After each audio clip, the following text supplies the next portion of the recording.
Love sits heavy on my tongue, waiting to be spoken, but the words seem to evade me. We are all made of memories. Our personalities, morals, everything we stand for and stand by all come from these memories and from the people around us. I once read a quote that said, "A person is just made up of a lot of people." We're accumulating these new selves all the time, hauling them in as we make choices, as we mess up, step up, lose our minds, find our minds, fall apart, fall in love, as we grieve, we grow, retreat from the world, dive into the world, as we make things and as we break things.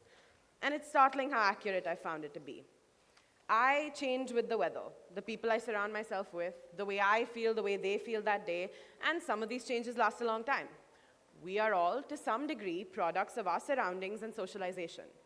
As children, we learn from our peers and our family. It's where we get our basic moral code from, where we learn the most fundamental things and where we internalize them. Internalization's a funny thing because at the time of that internalization, oftentimes we don't even have the full spectrum of information. We're just like sponges, grabbing onto every piece of information we can and trying to define ourselves with respect to that. My story, like many others, started with a once upon a time. It did not start with, "I am a lesbian." It did not start with, "There is an aching where my chest should beat and I cannot alleviate it." It did not start with, "To be, I have to hurt." To be, I have to blaspheme. To be, I have to resist. That all came much later. Internalization is an individual's acceptance of a set of norms and values shaped by other people that shape our personality. This arises from our environment, from the media we consume, and is shown through the way we treat certain ideas or certain people. Now, this is both, as many things are, a blessing and a curse, because we can internalize ideas like murder is bad and stealing is bad and put them into our moral codes, but we can also internalize prejudice. And this is far more common than people like to think. Internalized prejudice can take the form of many things. Stereotypes like girls are just too much drama, or fat people are bad at sports, or outright action like bullying because of homophobia. All of this, however inconsequential some of it may first seem to be, piles up and contributes to the larger issue of prejudice and bigotry in society, and at the end of the day, it normalizes it. We live in a world where information and opinions are widely accessible and can be expressed without any consequence due to the anonymity of the internet. And with this comes the homogenization of knowledge and ideas, both good and bad. So we are exposed to this prejudice and the bigotry, but we're also exposed to the very voices that have been suppressed, both the perpetrators and the victims. Think of it this way, internalization, right? We are like ropes. Now, bear with me, this will make a bit more sense. We are like ropes, and when we're born, the pattern of the rope is unique because of our genetics. Now, with each internalized perception or idea, a knot is tied on this rope. And the more this idea gets enforced, reinforced, ingrained, the knot gets tighter and more knots are tied on top of it. So by the end of the day, you just have this rope that's been knotted 100 times in the same place, and as you can imagine, it's going to be pretty hard to untie it. First, there was blankness, an empty slate. No words on a page where there should be verses, "I do not know love, even though I am far too similar to it. I do not know love, even though it bursts out of my every pore. I do not know love because I cannot find it in the hands of a man cupped closely around my heartbeat, trying to touch but never able. I do not know that I can exist independently or freely.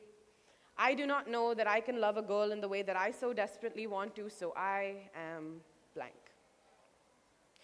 Internalized ideas affect all of us every day in the way we talk, the way we perceive the world, the way we deal with everything. Untying a double knot is hard enough, but try hundreds. So it makes sense that it takes a long, long time for these ideas to be unlearned. So we all slip up, we all make mistakes, and that's perfectly fine.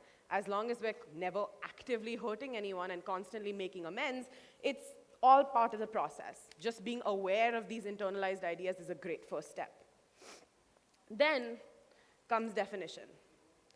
It is quiet when someone first says the word gay because I don't know what it means, except stupid or girly or annoying.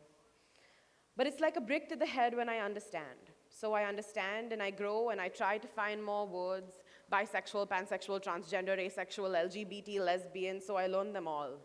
Stitch them onto my tongue and try to spread the word because I am a being of love. I am allowed to adore. I am allowed to exist. Am I?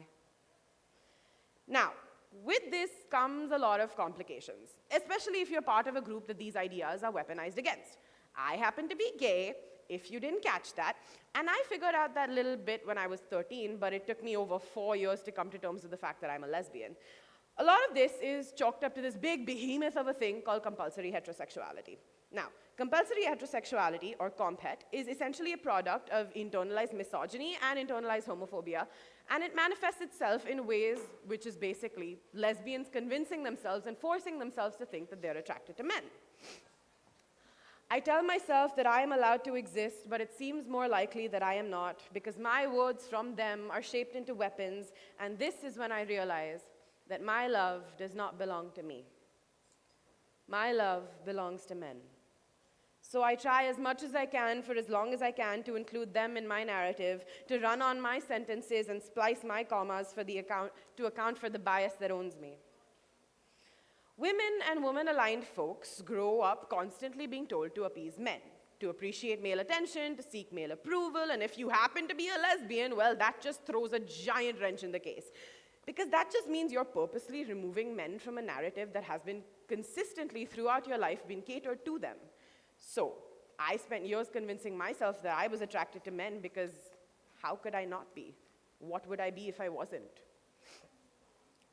I cut myself open to make space where there is none, to give in to every preconceived notion that I have devoted myself to breaking.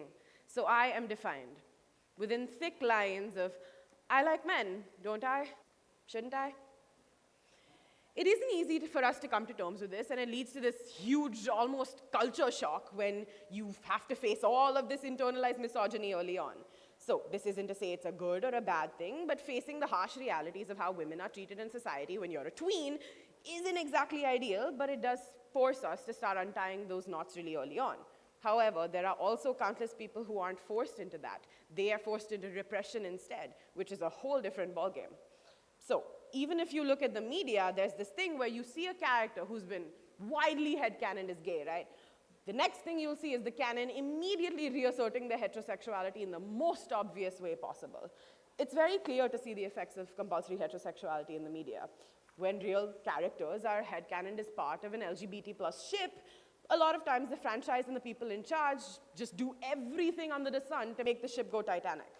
So, most lesbians I know took years to realize and accept the fact that men just don't factor into their equations, and it's okay for them to feel that way. Most LGBT plus people I know have had to perilously untie their knots and unlearn their biases at a very young age, and you learn that, when you're part of a marginalized group, you learn very young that people hate you because of something you are. Sometimes you start hating yourself too, but if you're lucky, when you grow up with right resources and support, you can overcome that. I become a run-on sentence without a single piece of punctuation or a second to grab a breath, because if I breathe, I will doubt, and doubt occupies my skull like a heavy cloud that I cannot make disperse, because everyone has told me how to love and whom, but I cannot find it within me to submit. If I breathe, I will not submit, so I plug up my lungs and continue my sentence until someone shoves a comma into my hands, a full stop between my teeth, and an em dash right through my ribs. That is realization.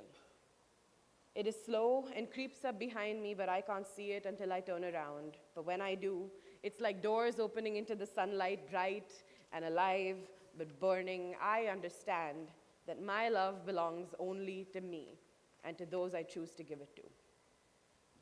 So if you look at this on a global scale, it's very clear to see that things are getting better, slowly but surely. We're seeing more characters who belong to minorities taking the spotlight. We are seeing more directors and leaders and CEOs who belong to minorities, who belong to marginalized communities, express themselves, take charge, lead, and get what they deserve. But there's a long, long, winding road ahead, but at least there's ground under us. We see an end in sight. But with social media and globalization, we see people like us thriving. We get to form role models. We get to form positive internalizations and perceptions alongside our negative ones. Social media, as I said, is both a boon and a bane. You see the perpetrators and the victims. It both perpetuates and fights prejudice. But if you can find a place where the positivity is maximized, it can be hugely beneficial. It can help you untie your negative knots and tie more positive ones. I am allowed to love and shape my own narrative, and biases do not own me. I have the words now, and I'm not letting them go. Even if I doubt them sometimes and the weight of normativity slouches my shoulders, even if they're thrown at me like javelins, I will catch them, breathe life into them, shape them into love, because that is what they are. So, how do you unlearn those biases? Is there a step-by-step guide? I mean, there may be, but I'm barely grazing adulthood and still understanding so much about myself and the world around me. There is no blueprint, as far as I know. But there are a few staples that you can use. My experience, however limited it may be, I have tried to mold myself into someone with actions that don't adhere to these negative internalizations. So, I don't know if there will ever be a time where I don't slip up, because I still do, but there are certain things I've adopted into my daily behavior that have worked for me and many people I know, and it's quite simple. First, understanding that I was not immune to it. I have these internalizations, I have these biases, and shock, horror, they can be harmful, they can hurt people. Acknowledging it, accepting it, and making a conscious effort to correct it. Consuming and creating responsibly. I try my best to support and uplift and create media that represents different people and treats their characters well, no matter who they are and how they may be or what community they belong to. I also consistently attempt to be conscious of how I treat people in general. With acknowledgement of internalization comes a lot of guilt, and I have to be careful not to weaponize that against people or use it to speak for them or over them. I always try to call out injustice when I see it, and I encourage people to do the same, even if it's with me, because holding people accountable is the most important thing for everyone, even the perpetrators themselves. Not making jokes at the expense of communities is also really important, and not letting them slide either, because honestly, they're not that funny. That joke isn't funny, it's just racist or misogynistic or just generally prejudiced. I don't use slurs that I can't reclaim because I'm not part of the community they were weaponized against, and I don't argue with people from that community about it. Essentially, I just try my best, and I still slip up, to be a decent human being to everyone, even if something in my gut tells me not to, because that oftentimes is just that ingrained perception. So, I slip up, like I said. I make mistakes. We all do. We give in to these negative internalizations, but it's important not to let that break our spirit of breaking these internalizations and making new positive ones. It doesn't have to be eradicating all of these internalizations altogether, because that's virtually impossible. Unlearning them, untying them to the best of our abilities is all we can do. And we can also form new opinions and tie new positive knots and internalizations, make ourselves more open-minded. That's the best course of action. I am a being of love, and love sits heavy on my tongue. I will not stop speaking it.